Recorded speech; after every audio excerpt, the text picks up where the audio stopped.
Hola, soy Romina Braga, tengo 38 años, soy actualmente diputada provincial en la provincia de Buenos Aires por el partido de la Coalición Cívica. A los 18 años empecé a militar en la Coalición Cívica, así que, bueno, en aquel entonces era el ARI. Soy oriunda de Pergamino y tengo una maestría en políticas públicas. Mi nombre es Marina Salzman, tengo 35 años, soy de la ciudad de Marcos Paz, una ciudad de la provincia de Buenos Aires. Actualmente me desempeño como concejal en Marcos Paz, formo parte del Frente Renovador hace ya muchos años, participo en política desde los 18 años cuando empecé a estudiar la carrera de Ciencia Política y actualmente soy candidata a diputada nacional por Fuerza Patria en la provincia de Buenos Aires. Mi nombre es Gregorio Hernández Maqueda, tengo 33 años, soy abogado y legislador de la provincia de Córdoba, en este momento independiente, no afiliado a ningún partido. Y soy miembro de la primera camada del CIAS, de cuando era apenas un experimento que no sabemos bien qué era. Y hoy, felizmente, es un grupo maravilloso de dirigentes políticos de todo el país, de todos los partidos, de todas las ideologías, pero que nos une el amor común por la Argentina y por la política como una actividad para mejorar la calidad de vida de la gente. Bueno, ¿qué es el CIAS para mí? Es un espacio, un intercambio de una magnitud desconocida en un principio y que de a poco se fue siendo parte cotidiana, porque al principio te dicen qué es, y es un grupo de personas de distintos partidos que vienen a encontrarse en un lugar. Y después es algo más, es inexplicable al principio hasta que después lo haces carne, y es un espacio donde podés ver que hay muchas ideas, donde tal vez con distintas tonalidades y distintas acciones para poder concretarlas, se encuentran en ese espacio y se pueden empezar a visibilizar lo que todos al final del día queremos, que es una Argentina potente, con crecimiento, con igualdad. Después están las tensiones de cómo se logra y cómo se trabaja. Pero bueno, me parece que el CIAS nos permite ver que en el camino de la complejidad que queremos atravesar no estamos solos. Y bueno, un poco comparto lo que dicen acá Romy y Gregorio. Me parece que el CIAS es un espacio que me permitió acercarme a personas muy valiosas de distintos partidos políticos y entender justamente que todos tenemos un objetivo en común, que es lograr una Argentina con crecimiento económico, más igualitaria, más justa, que nos diferencia un poco el cómo llegar a lograr esos objetivos, pero que también muchas veces puede haber puntos de acuerdo y lo que nos falta son justamente esos espacios en donde poder conversar, en donde poder debatir, en donde poder hacer ese intercambio de ideas. Entonces, creo que es uno de los pocos espacios en Argentina que se propone esto, que se propone el diálogo interpartidario con dirigentes en general jóvenes, así que valoro mucho la experiencia, valoro mucho mi paso por el CIAS y seguir haciendo comunidad con estas iniciativas. Ustedes saben que mientras los escuchaba hablar un poco en qué era el CIAS, los tres nos desempeñamos en el Poder Legislativo, no nacional, más allá de que después seguramente se va a colar en la conversa esto, y decíamos qué era el CIAS y después veníamos a qué es nuestro trabajo, digamos, cuál es nuestra vocación y demás, y ¿no les parece que un poco coaliciona en la diaria? A mí me pasa un poco de que veo la ¿Colisiona o coaliciona? Colisiona, te pido, no arranquemos. Con las correcciones. Sí. Pero, no, bueno, pero en esta cuestión, digo, como yo lo vivo en una situación de que ingreso a la Cámara de Diputados de la provincia, una Cámara muy fraccionada en términos de pertenencias partidarias y demás, y eso hace que me pregunte un poco cómo es el tema de los bloqueos, ¿no? Digo, uno viene con determinada situación y bueno, ¿y ahí cómo lo viven ustedes un poco? Bueno, para mí, cuando decía Marina de una sociedad más igualitaria, si a mí me preguntan cuál es de los tres emblemas de la Revolución Francesa, por ejemplo, libertad, igualdad y fraternidad, ¿cuál es el que prepondera en el CIAS? Es claramente fraternidad. O sea, nosotros, para algunos, el valor primario es la búsqueda de la libertad, para otros puede ser la búsqueda de la igualdad, pero lo que nos une y lo que prima es la fraternidad. O sea, somos todos hermanos. O sea, somos todos argentinos, nos tenemos que querer, nos tenemos que conocer primero, porque nunca vas a querer a quien no conoces. Después, cuando conoces a alguien, podés no quererlo igual, y está bien, pero por lo menos conocer quién es, la biografía del otro, qué quiere, cómo es, cómo vive. Y eso reduce tremendamente los niveles de violencia, reduce tremendamente los niveles de intolerancia, de dogmatismo, de estas cuestiones tan cerradas mentalmente. Entonces, y eso es fundamental para el trabajo en el Poder Legislativo, o sea, en donde no hay que llevar la lógica de la guerra al plano de la política. O sea, Y ustedes en sus experiencias en las legislaturas provinciales de Provincia de Buenos Aires y de Córdoba respectivamente, ¿encontraron espacio para replicar, creo que un poco Romy iba a ese sentido, a replicar esto que se da en el CIAS en la legislatura? Porque en Marcos Paz es un poco más fácil porque como somos una ciudad chica nos conocemos todos. Entonces uno sale del Consejo Deliberante y te lo cruzas en el supermercado, digamos. Entonces hay un vínculo ya construido más de una dinámica pueblerina, por decirlo de alguna manera. Pero ustedes en la legislatura provincial pudieron de alguna manera generar consenso sobre temas que creían que eran fundamentales con personas de otros partidos políticos que por ahí uno se encuentra en las antípodas o cuando salen los medios capaz que los critica y demás, pero puertas adentro, ¿se pueden lograr esos consensos? Creo que muchas veces lo que fue pasando, o por lo menos lo digo en mi caso, es que la coyuntura y la diaria a veces nos tapa los temas más relevantes. Entonces, en algún punto siento que la institucionalidad de la propia legislatura, en el caso nuestro es bicameral, termina a veces frenada por lo que está sucediendo, por estos trade-off. Digo, ¿qué gano, qué pierdo, hacia dónde voy, quién se lleva esa victoria? Entonces, me parece que hay un juego propio, primero del Poder Legislativo, que termina a veces no generando lo que la sociedad requiere o lo que la sociedad está esperando de nosotros, y a la vez eso después lo tenés que insertar en el juego con el Poder Ejecutivo. En mi caso yo soy oposición, entonces frente a eso tenés un subjuego ahí de cómo podés trabajar en pos de políticas que a la gente realmente crea que le cambia la vida. Digo, pues después muchas veces terminamos haciendo un poco, siendo, no sé, los pedidos de declaración en contra de, no sé, acciones que ha hecho el Poder Ejecutivo Nacional, que sí me parece que la Cámara se tiene que Pasa también en los expedir. consejos deliberantes, pasa también que por ahí una sesión entera estás debatiendo temas nacionales y te queda un poco ajena la dinámica propia del distrito, ¿no? me acuerdo cuando nos juntamos con Romy a tomar algo, cuando los dos estábamos por asumir nuestras bancas, que le recordé un consejo que me dio mi tío, Juan Carlos Maqueda, que fue diputado en Córdoba, que me dijo 3 cosas. Me dice: llévate bien con todos, con los propios y con los ajenos. Segundo, no te pelees con nadie. Eso me lo remarcó y me lo subrayó especialmente. No, que lo venís haciendo muy bien, Grego, ese Y consejo. Y tercero me dice: destácate por tu capacidad. Bien. O sea que hay que buscar destacar por la capacidad de trabajo, de generar ideas. Entonces creo que a mí el CIAS lo que me aportó es una gimnasia, una práctica de relacionarte con personas que no piensan como vos y que están en contra de tus ideas, que están en contra de tus proyectos, que te quieren sacar a vos, o sea, te quieren ver fuera de juego, no te quieren ver dentro, pero poder encontrar una humanidad común, compartida, y desde ahí generar vínculos de confianza. Y yo he podido trabajar, soy opositor, te diría, quizá probablemente el más opositor de los legisladores al peronismo de Córdoba, pero he podido trabajar con muchos legisladores del peronismo y ponerme de acuerdo en algunos temas comunes, por lo menos para que los traten, y por lo menos decirnos las cosas con respeto, anticipar, tratar de no hacer jugadas o golpes bajos. Entonces, creo que eso ha sido todo muy, muy bueno. Y algo que mencionás, Grego, la formación, ¿no? Como destacarte por tu capacidad de trabajo. Creo que eso el CIAS también hace un hincapié muy fuerte porque todos venimos de trayectorias diferentes en cuanto a lo profesional o en cuanto a las carreras que estudiamos, y en el CIAS uno tiene una formación como que todo dirigente por ahí debería intentar tenerla, ¿no? Y hace poco se dio un debate público cuando se conocieron las listas a diputados nacionales, porque bueno, particularmente el Partido de la Libertad Avanza a veces presenta a gente que no solo no viene de la política, sino que pareciera que no tiene ningún tipo de formación, ni militante, ni trayectoria política, ni partidaria.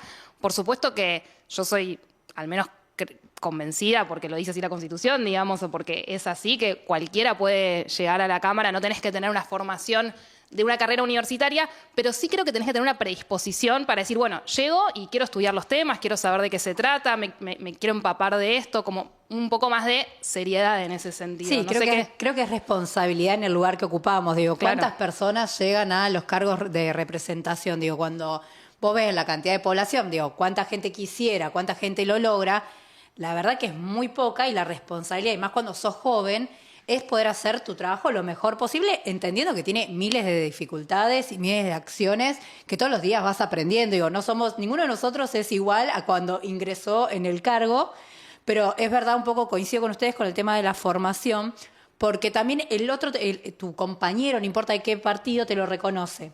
Porque cuando vos hablas, te escuchan. El escuchar permite una apertura de un intercambio, aunque sea por lo bajo, por lo menos que sea en el off.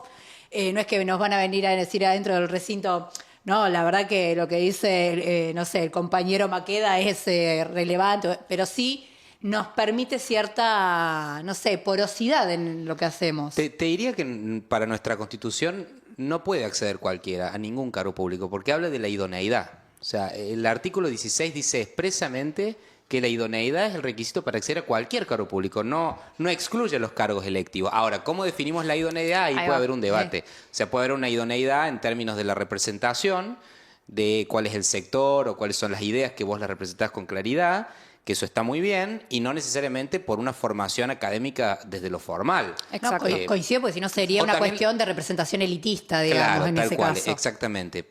Pero también una idoneidad desde lo moral, que también es muy importante tener en cuenta. O sea, tener gente intachable desde el punto de vista moral en su trayectoria. Entonces eso me parece importante.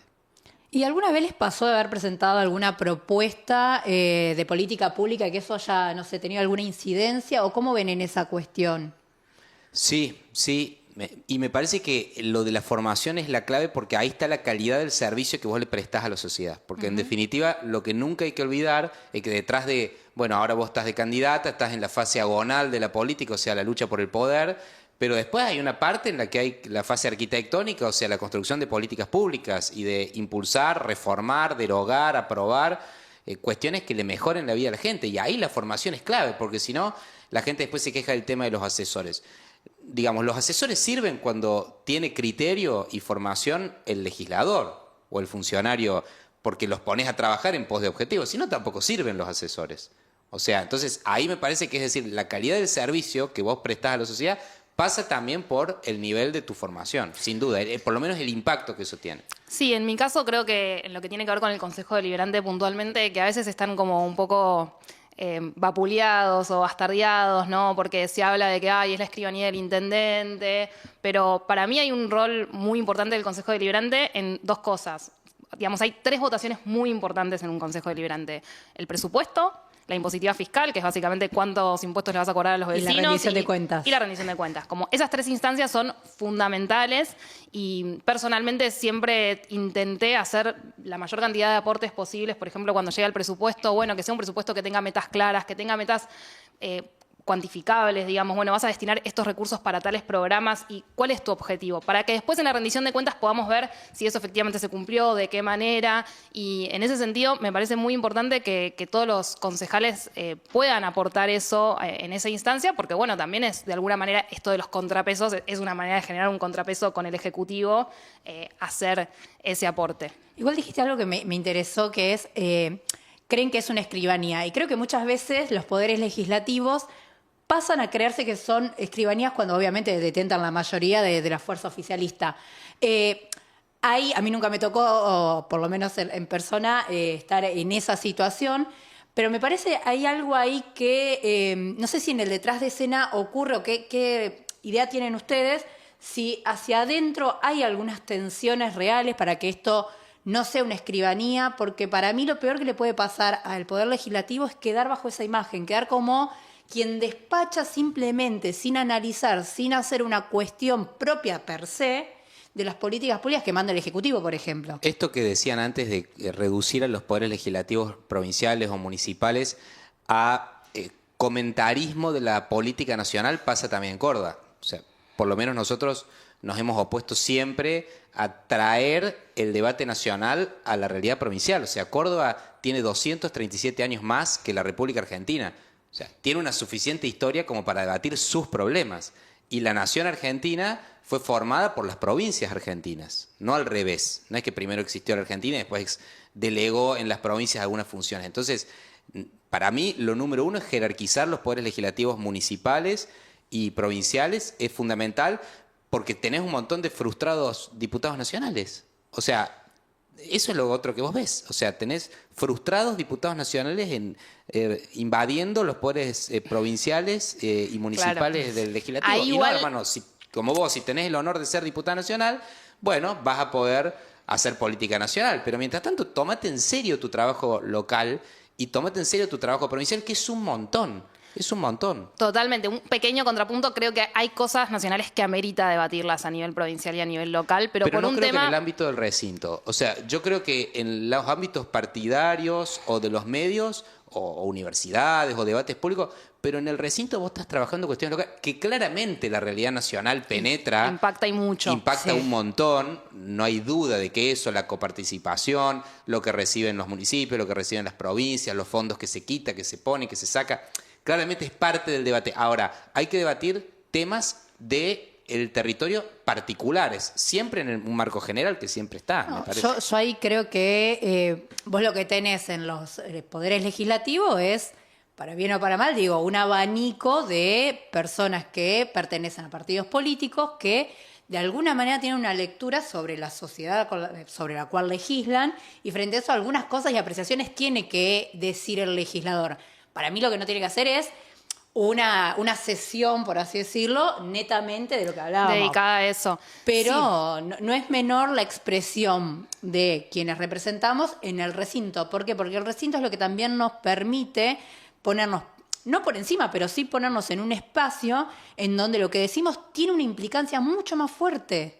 Porque también hay algo que me parece que a veces se pierde, que es empoderar ese hemiciclo en el cual estamos sentados, que determina acciones. Entonces, si nosotros no decimos nada, es como si no pasara.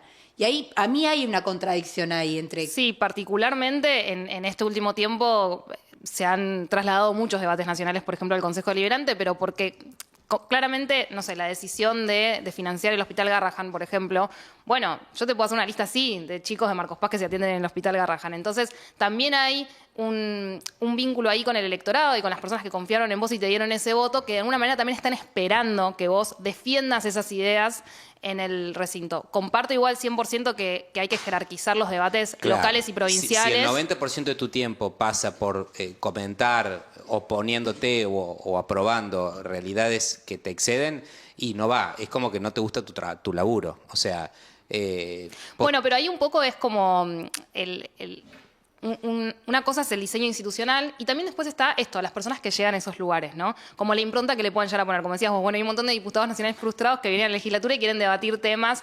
Bueno, creo que en ese sentido yo también decía de poner en el lugar que se merece el Consejo Deliberante y que las personas y las legislaturas provinciales y que las personas que lleguen realmente tengan proyectos, tengan ideas y tengan ganas de cumplir ese rol con la mayor responsabilidad posible, porque de esa forma seguramente se va a jerarquizar. O sea, volver a la idea, estos cargos se tienen que ocupar por vocación de servicio. Sí, pero también en el medio estamos insertos, además de la vocación, estamos insertos en, bueno, vos en tu caso vos sos un bloque único, ¿no? Sos un independiente. Un bloque de un único miembro. Muy bien.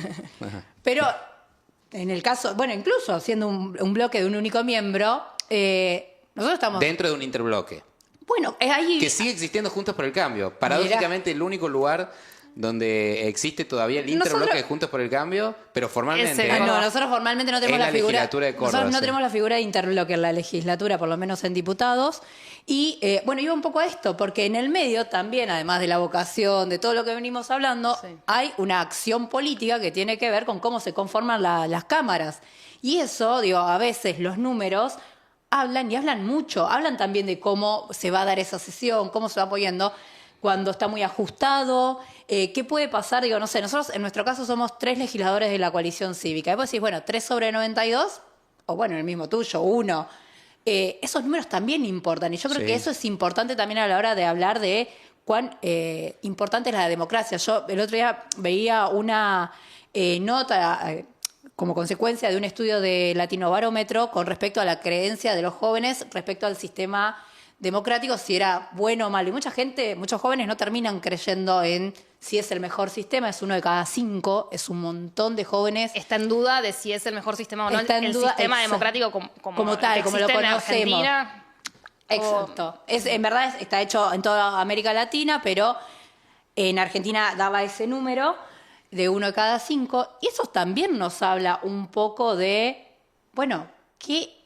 Son dos discusiones, digo, que se me mezclaron cuando venía hablando, pero una es cómo la mayoría y las minorías tienen importancia en un sistema democrático, más en un parlamentario, en un legislativo. Sí, porque es el único lugar en donde están las minorías. Exacto. O sea, Y el único poder del Estado, perdón que meta esto también, el único poder del Estado donde hay paridad, ¿no? También. No existe la paridad ni en el Poder Ejecutivo, ni en el Poder Legislativo, ni en los sindicatos, ni en las empresas. O En el sea, Poder Judicial, digo, nada. El único sí, yo estoy en lugar contra donde de la está... paridad. Para mí habría que bueno, eliminarla. discutamos eso. Te digo una cosa, Para mí- dos mujeres acá, así que... Para mí habría que eliminarla, chau. ¿Eliminar la paridad? Sí, ¿Por qué? para mí sí. Porque me parece que es un techo para la mujer. ¿Un techo? Sí. ¿En qué sentido? Porque si vos quisieras hacer una lista hablando de la idoneidad, solo con mujeres no lo podés hacer. No, ojalá llegue el momento en que sea un Pero techo para nosotras. te- Naturalmente no lo es al techo porque en situaciones, si vos nos ves, ¿cuántas mujeres encabezaron listas, digo, hablando de idoneidad, cuántas mujeres en la provincia de Buenos Aires, en los consejos?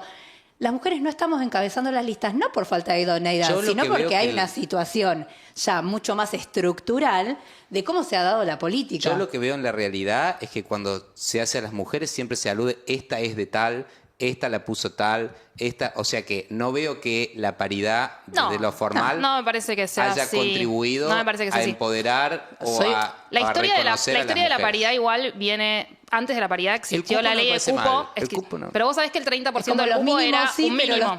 claro. Sí, sí, por eso. ¿Y cuántas mujeres crees que llegaron al Congreso Nacional con el 30% del cupo?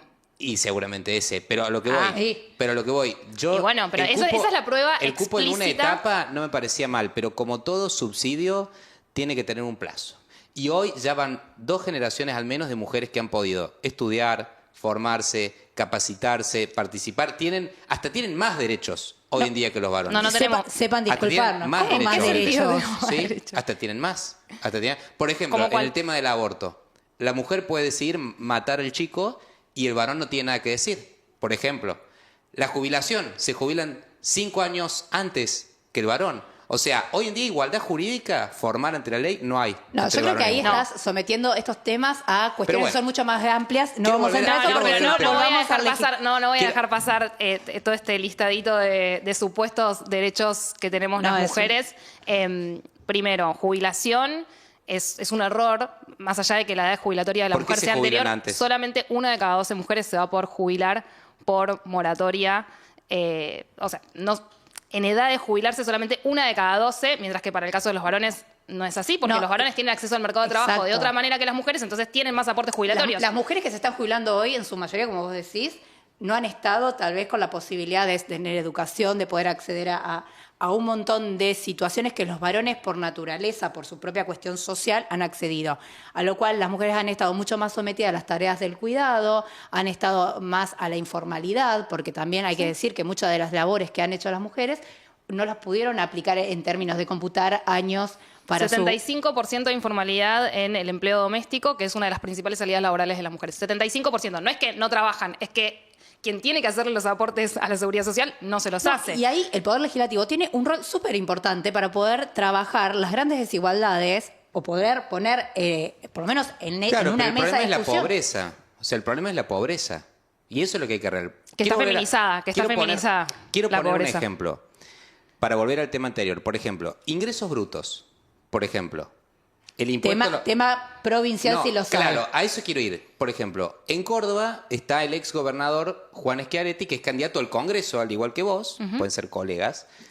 Y él, por ejemplo, ahora habla de bajar ingresos brutos, por ejemplo. Y en la legislatura, cuando proponemos proyectos para eliminar ingresos brutos, no los tratan. Entonces, ahí es donde yo digo, hay un doble juego entre priorizar siempre lo nacional y decir, che, pero pará, como legislador local, provincial o municipal, tenés un montón de laburo.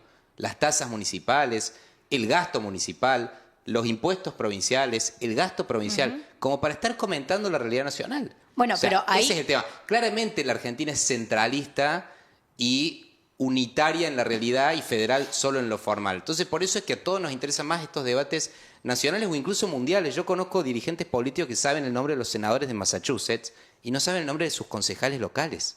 Claro. Esa también es otra realidad. Entonces, a mí el debate del género me encanta. Digo, podemos estar horas. Es pero que no es un debate, me parece, yo lo planteaba en el sentido de lo que venía diciendo Romy respecto a esta cuestión de los jóvenes o de la sociedad en general, cuánto afecto tiene por nuestro sistema democrático, cuánto cree que ese sistema democrático le resuelve los problemas. Y digo esto no para seguir debatiendo el tema de la paridad, pero me parece que el hecho de que el poder legislativo a nivel nacional y en las provincias sea paritario hace que vivamos en una sociedad más democrática. Porque no es un tema de las mujeres, es un tema de que estén las voces que tienen que estar en el Congreso. Así como tienen que estar las minorías, bueno, si la mitad de la sociedad argentina o un poco más de la mitad de la sociedad argentina somos mujeres, nosotras tenemos que poder llevar esa voz al Congreso. Punto. Es un debate que ya está saldado porque la paridad ya existe y... Me parece que no está saldado. Puede estar saldado en el consenso socialista y estatista y socialdemócrata de los círculos de poder, pero no entre la gente. Porque la gente quiere que a vos te represente gente que represente ideas.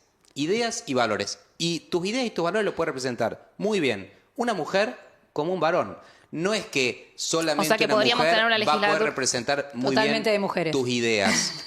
Capaz que lo que sí creo... me parece algo muy antiguo, la verdad. Me parece pero me parece que los poderes legislativos también lo que tienen es la voz de los movimientos. Digo, también hay algo ahí que se fue gestando, y no lo hablo solo de paridad, lo hablo de un montón de conquistas de derechos sociales, humanos, obviamente. Totalmente. Que, digo, y esto lo enmarco también... post-proceso cívico-militar y con el retorno de la democracia, digo, el poder, el Congreso Nacional, las legislaturas provinciales, hicieron un gran rol ahí, de poder poner en palabras muchas veces lo que tal vez la política no lo podía decir tan abierto, porque hay algo ahí de querer quedar bien, digo, y lo digo con las leyes de obediencia de vida y punto final, digo, ahí hay una gesta de muchos legisladores que se pusieron ahí adelante y pudieron poner estos temas en relevancia. Entonces, creo que el Poder Legislativo, cuando funciona de una manera en la cual tienen claro las causas a las cuales va a tratar, o por lo menos va a darle protagonismo, puede hacer transformaciones. Sí, y el desafío tal vez, teniendo en cuenta, bueno, ¿cómo hacemos para que la sociedad se involucre más? ¿Cómo hacemos para que la sociedad cuando vaya a votar diga, bueno, yo voy a votar estos legisladores municipales, provinciales y nacionales porque creo que va a ser la diferencia? Bueno. Creo que el momento que estamos viviendo, particularmente con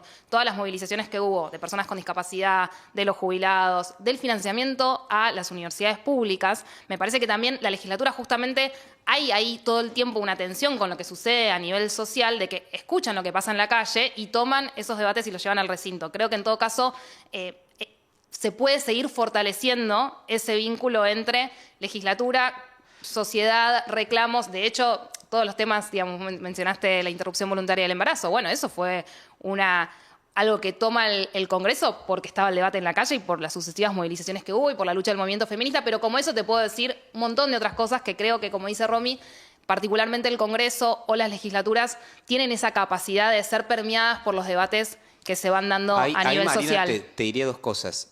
Lo primero, que está bueno también para debatir, no sé cómo estamos con los bloques, pero el tema de sistema uninominal de elección de los representantes o proporcional. Por ejemplo, vos decís de la participación y el entusiasmo de la gente.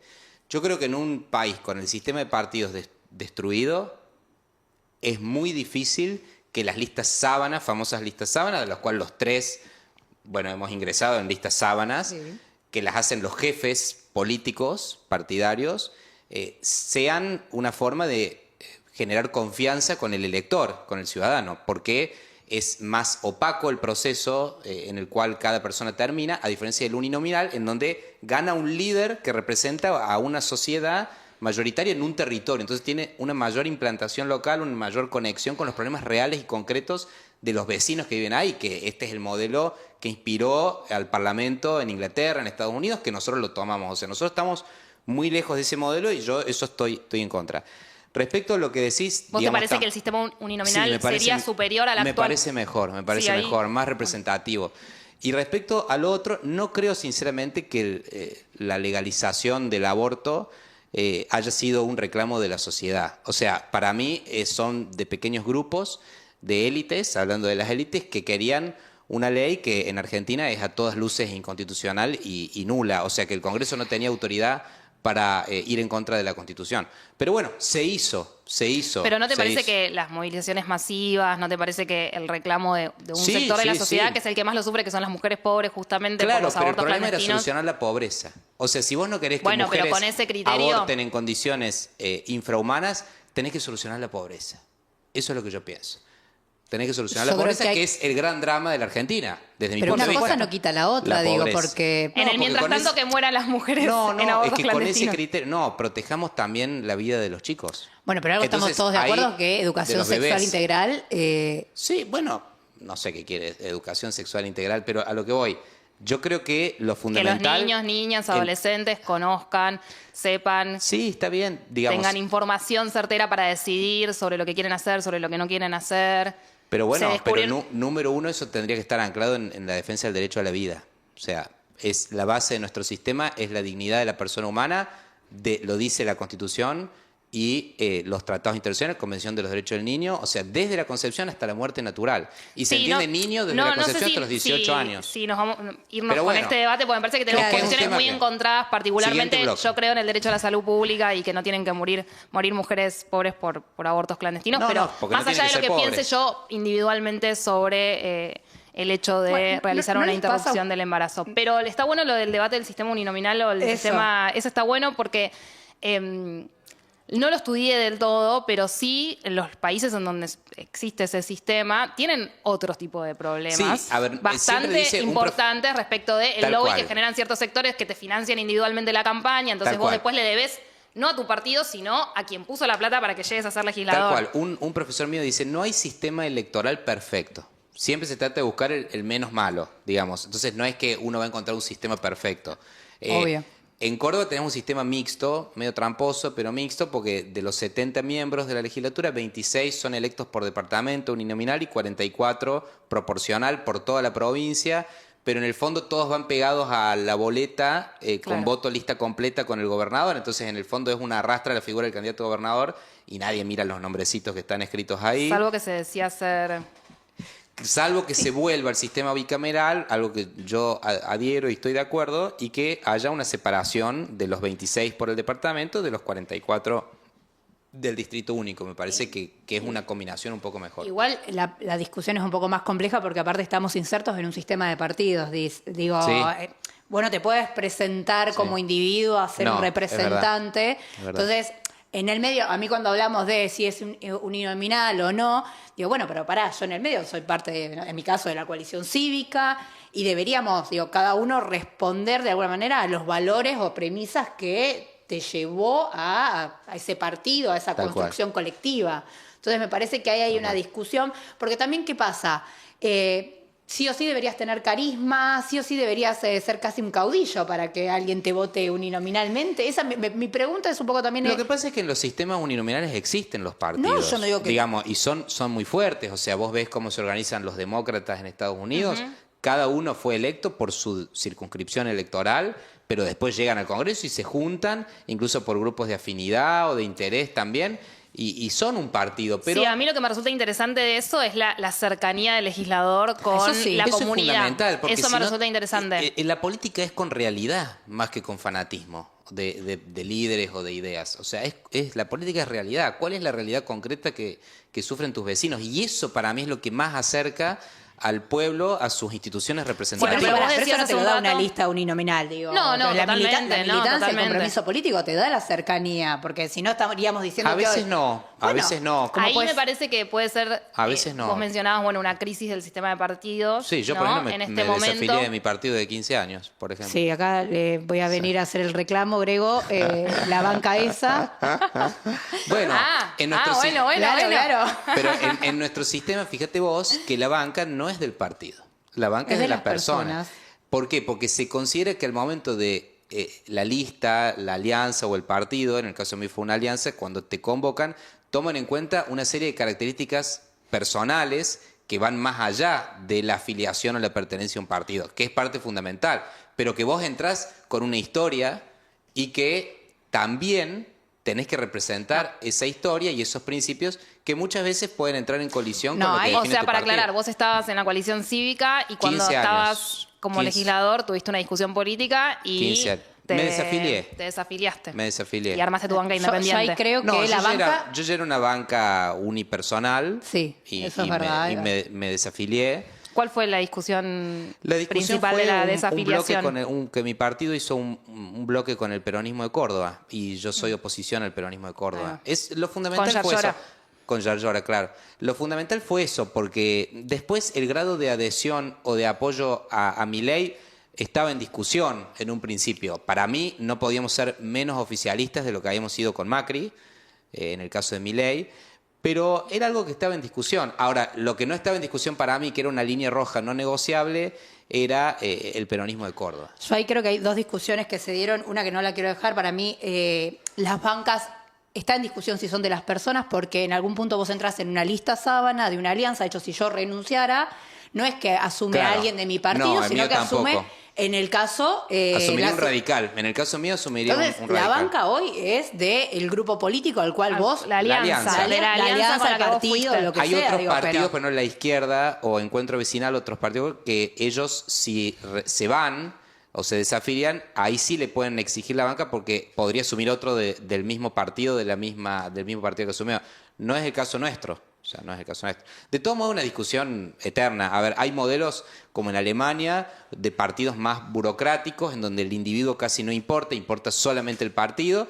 Y hay sistemas más libres como el nuestro donde importa la persona. Para mí el partido es fundamental porque en definitiva es Para el mí marco también, de ideas para mí también. que a vos te contiene y en algún punto vos puedes tener discusiones internas con tu partido, por supuesto, y de hecho las hay. Incluso también hay discusiones internas dentro de los bloques, que un poco lo preguntaba Romy hace un rato, pero bueno, también a vos te votan porque las personas comulgan con todo un sistema de ideas y un sistema de valores y en algún punto como concejal, como legislador o como diputado tenés que responder a ese sistema de ideas y de valores por el cual te eligieron. Sí, Como sí, yo en eso coincido. siempre trato de ser muy consciente de la responsabilidad que tenés de haber sido elegido y decir, bueno, yo tengo que responder a las personas que confiaron en que iba a seguir por este camino, ¿no? Sí, sí, ahí cada uno me parece que sabe cuál es su núcleo innegociable de convicciones y de principios y que cuando se transgrede ese núcleo innegociable, que es el contrato con el electorado a través del partido, ahí es donde yo creo que, como fue el caso mío, que nunca lo imaginé que iba a ocurrir y ocurrió, la verdad, ocurrió. Bueno, al fin, lo que sí Pero voy a bueno. decir es... No, yo creo que hay cuestiones que tienen que ver Es un con ejemplo. la temporalidad y otro tiene que ver con las circunstancias y decisiones. Digo, en este caso, solo a fin de usar el derecho a réplica, nosotros seguimos siendo en el Congreso Nacional, somos 6 diputados nacionales, que creo que hacemos un montón de trabajo, por eso a veces digo, che, cuánto el número a veces puede condicionar por naturaleza, pero también si haces con trabajo, con formación, con propuestas o con los vínculos medianamente circunstanciales, porque a veces lo que pasa en el Poder Legislativo es que vos te podés asociar o poder generar alguna política pública en pos de algo. Y eso le pasó con la cuestión de Libra, eso pasó esta vez con cuando estamos hablando de los vetos que ocurrieron la semana pasada, hace un tiempito.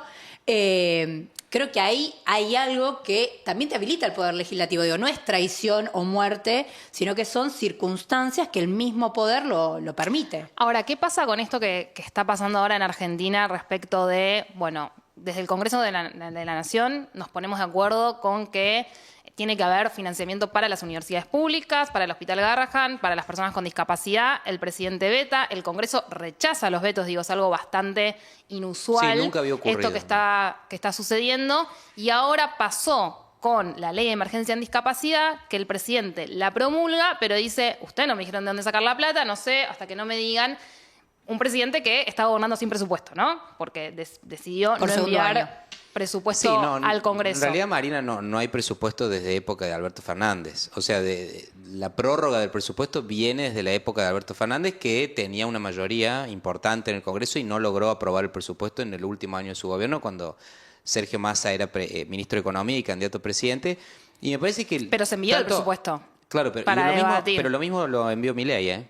Y de hecho fue el único presidente que fue físicamente al Congreso a presentar su proyecto de ley de presupuesto que el Congreso no aprobó. Claramente es un problema, tiene que haber una ley de presupuesto, es fundamental, es la ley más importante de todas. Ahora, lo que sí creo es que hay que tener en cuenta un principio que es el de la restricción presupuestaria, que nunca se tuvo en cuenta. La verdad, el principio de restricción presupuestaria, y Romy, que siempre ha sido la que llevó las cuentas del partido y la experta en eso, sabe exactamente que no se puede gastar lo que no se tiene y no se puede gastar más de lo que se produce. Entonces, el mito de la Argentina rica yo creo que se derrumbó con cuando el pueblo le dio el 56% Pero, Grego, de los mira, votos a Milei y dijo la famosa frase, no hay plata. Y ese no hay plata aplica para todo. No, porque Lamentablemente, no hay, aplica para no todo hay y plata, el todos. ajuste lo va a pagar la casta. Digo, porque ese fue el mensaje de campaña de Javier Milei. No hay plata, el ajuste lo va a pagar la casta. Me parece Entonces, que sí, y me parece que no está cumplió, siendo no así. cumplió porque primero todos sabíamos que ¿qué ajuste vas a hacer? Digo, el ajuste lo estás haciendo de últimas a la Administración Pública Nacional, el recorte de las partidas presupuestarias en discapacidad. Y si no hay plata, ¿por qué bajaste de un día para el otro de golpe y porrazo las retenciones? Bueno, a eso con una iba. medida claramente Digo, electoralista. La previsibilidad, cortar con el impuesto inflacionario fue la mayor devolución de dinero al pueblo, en contra del gran negocio de la casta, que era seguir gastando lo que no se tenía. Sí, no estoy de acuerdo con eso, porque eso por es lo más, que me parece por más fundamental. importante que sea la desaceleración inflacionaria, el poder adquisitivo de los argentinos no mejoró.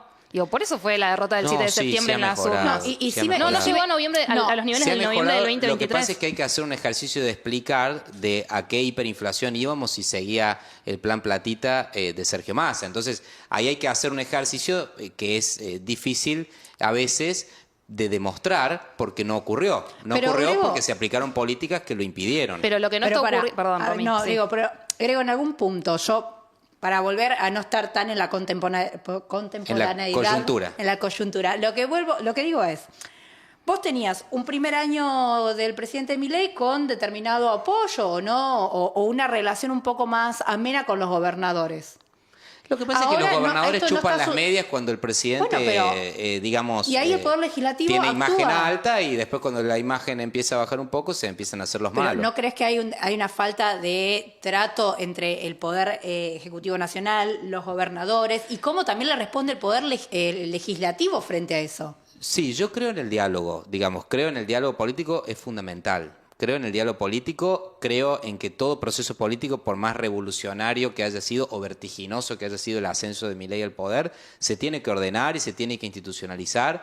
Y eso es una república, digamos. Tenemos que tener lugar todos en una república. Nos dice Eso es lo- mandriles, no dice ñoños republicanos. Bueno, pero los peronistas han dicho gorilas toda la vida y nadie No, les ha dicho nada. no, o sea, no hay una falta de no es así. respeto. Digamos, los Mandriles, insultos. ensobrados. a mí el otro día en el no, propio no. CIES me decía, acá está Grego, que es el más gorila de todos, alguien, digamos, con que no voy a dar el nombre, pero digamos, no tiene la confianza como para decirme eso. No, pero no... Entonces yo no le digo mandril a nadie, ahora pretendo que no me digan gorila a mí tampoco. Los O sea, niveles de insulto que sufren todos los sectores de la sociedad. Digo, tenemos el director de la Agencia Nacional de Discapacidad, exdirector, porque tuvo que renunciar por los escándalos de No, corrupción. lo echaron, Le lo dijo, echaron. bueno, lo echaron, está bien echado. Le dijo a un chico con autismo, ¿por qué vos no pagás el peaje y yo sí pago el peaje? O sea, los niveles de crueldad, de insulto y demás que vienen de los propios funcionarios del gobierno nacional no se ha visto, desde la recuperación de la democracia en Argentina, no se ha visto Lo que pasa es que jamás. antes se priorizaba esto que hoy se llama el buenismo, que era priorizar la sensibilidad por sobre la verdad. Y yo lo que apoyo de este presidente es que él prioriza la verdad por sobre la sensibilidad. Grego, ¿cuál es la verdad? No, ¿Cuál es no la hieras verdad? el sentimiento.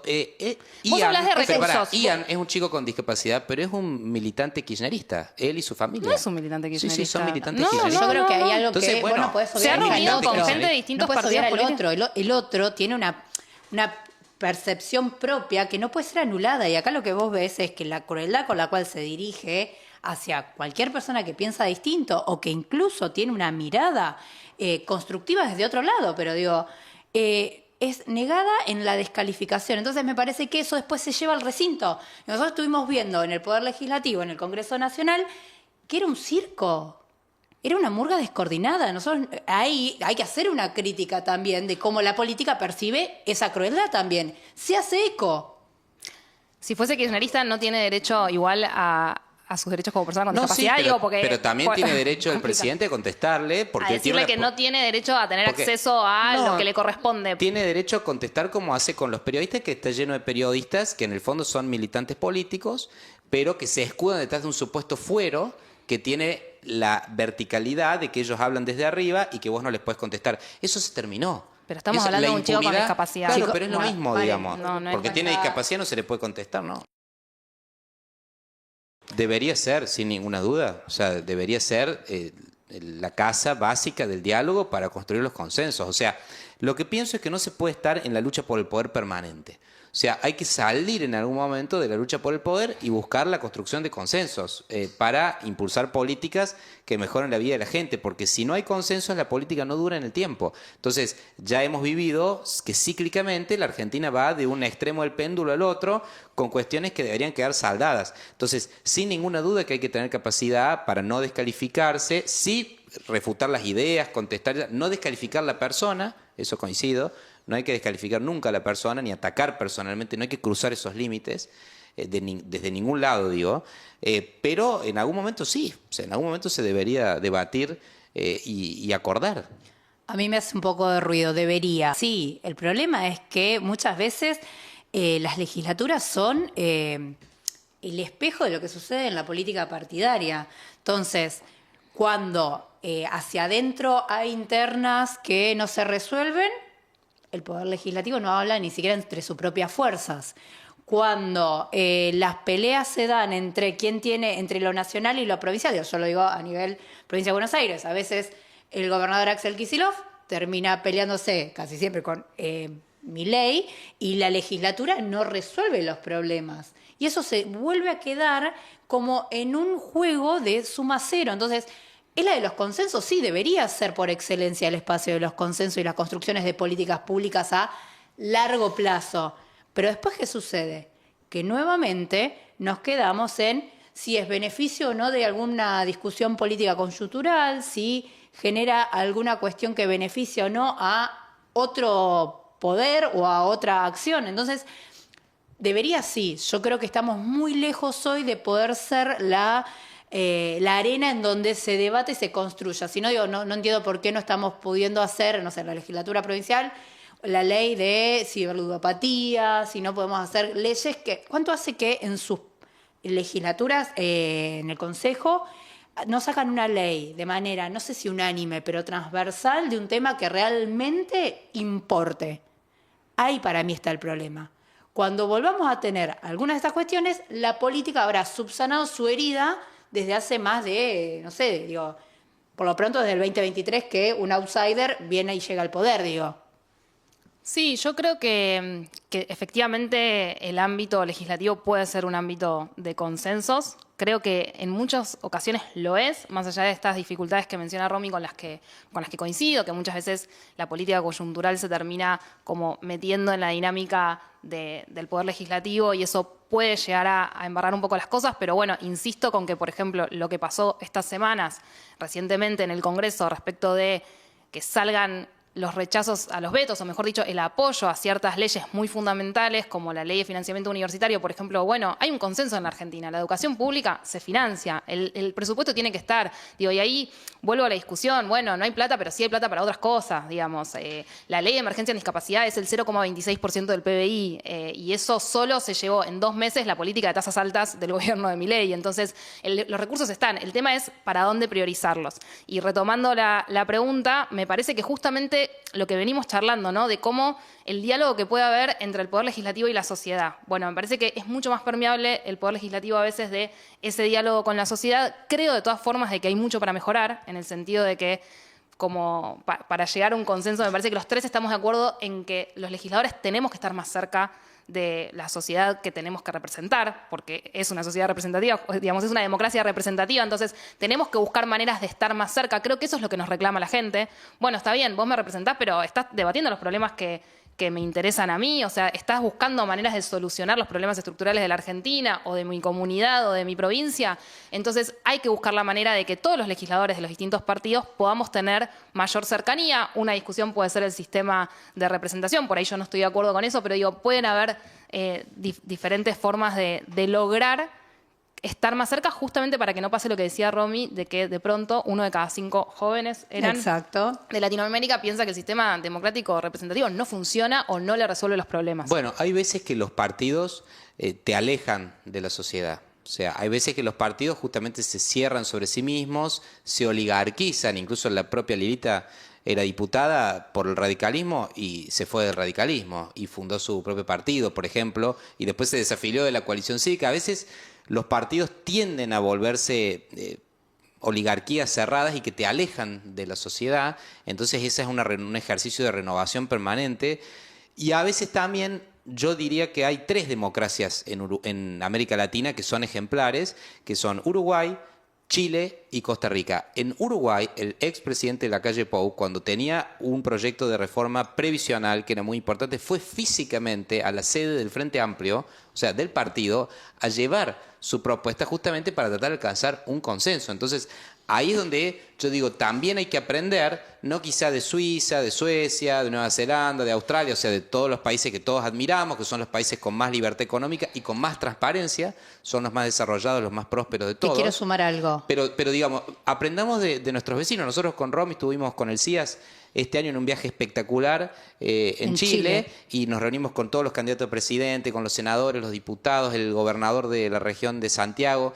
Y la verdad es que ahí hay un grado de fraternidad, aún en la diversidad, mucho mayor. Y creo que nosotros tenemos que profundizar eso. No, y trabajar también sobre la opacidad o no de las instituciones. Digo, muchas veces en los poderes legislativos es como tiene asociado la poca transparencia, la poca cercanía, pero no solo del legislador, sino de la institución. Entonces me parece que ahí creo que también hay que poder generar que los reglamentos internos, los modos, usos y costumbres mejoren y sean más abiertos a la sociedad. Creo que también ahí vamos a tener algunas situaciones para pensarnos de manera colectiva como cuerpo y transversal de fuerzas políticas. Me parece que hay algo ahí que se puede hacer. La verdad que me encantó la charla. No había tenido oportunidad de conversar con ustedes de esta forma, digamos, con un debate tan rico. Me llevo algunas preguntas, interrogantes para pensar a futuro, y creo que como generación tenemos un montón para aportar. Me parece que tenemos diferencias, por ejemplo, estamos los 3 en espacios políticos diferentes, tenemos un montón de diferencias políticas, pero hemos coincidido en algunas cosas. Hemos coincidido en que quien hace política es un servidor público, quien hace política tiene que estar cerca de su comunidad, quien hace política tiene que estar formado o tiene que intentar formarse, porque los problemas de la Argentina y de nuestras comunidades son complejos y requieren respuestas que tal vez son complejas. Entonces, y también hemos coincidido en que es necesario lograr cierta fraternidad, porque si no, no vamos a poder lograr consensos para la Argentina. Entonces, creo que nuestra generación es la generación que tiene eso para aportar, porque cuando converso con ustedes o con otras personas que hacen política más o menos de la misma generación, me termina sucediendo eso, y tenemos una edad en la que no somos ni muy, muy, muy jóvenes como para no tener experiencia suficiente, pero tampoco acarreamos con ciertos vicios de la política. Y me parece que tenemos que mantenernos fieles a eso y impulsar las transformaciones que requiere la Argentina. Coincido totalmente, y fundamental es no descalificar al otro como un actor legítimo del sistema democrático. O sea, por ejemplo, yo soy de derecha, por decirte, y me siento parte del sistema democrático republicano, no me considero un enemigo del sistema, ni de la Constitución, ni mucho menos, como tampoco considero a las personas que no piensan como yo. Entonces creo que tenemos que animarnos a decir qué pensamos, cuáles son nuestros valores, sin miedo a que por decir quiénes somos y el otro no le guste, sufrir una persecución, una censura, que te acusen siempre de discurso de odio, solo porque no coinciden con vos, no hacer lo mismo con el otro, y bueno, y así entender que bueno, el otro tiene una historia de vida, de familia, de valores, de representación, de partido, que eso es lo que hace a uno, y que en definitiva, mientras no seamos corruptos, mientras no seamos falsos, hipócritas o cínicos, bueno, con gente así, honesta, que es fiel a sus ideas, a su trayectoria, es como la Argentina va a salir adelante y vamos a encontrar los puntos en común. Yo de esto me llevo que, si bien cada uno con sus historias personales, sus trayectorias políticas, los 3 creemos en el sistema democrático, los 3 creemos, después vamos a ver y definir cuánto tiene que estar el Estado, pero que el Estado es un actor, que no es un dato menor, que realmente podemos hablar totalmente, diferenciarnos en un montón de cosas y hasta en algunas que son casi irreconciliables, digo, pero lo seguimos trabajando y lo seguimos tratando con respeto. Y arrancamos este encuentro preguntándonos qué es el CIAS. Digo, ¿qué significa el CIAS para nosotros? Yo creo que el CIAS es esto lo que acaba de pasar en estos minutos, en donde discutimos, donde cada uno sale con preguntas, con certezas, sale distinto de cómo entró. Entonces, para mí, cuando de un lugar salís distinto, ya eso vale la pena. Así que para mí fue esto el encuentro, así que súper agradecida de estos momentos. Gracias. Gracias.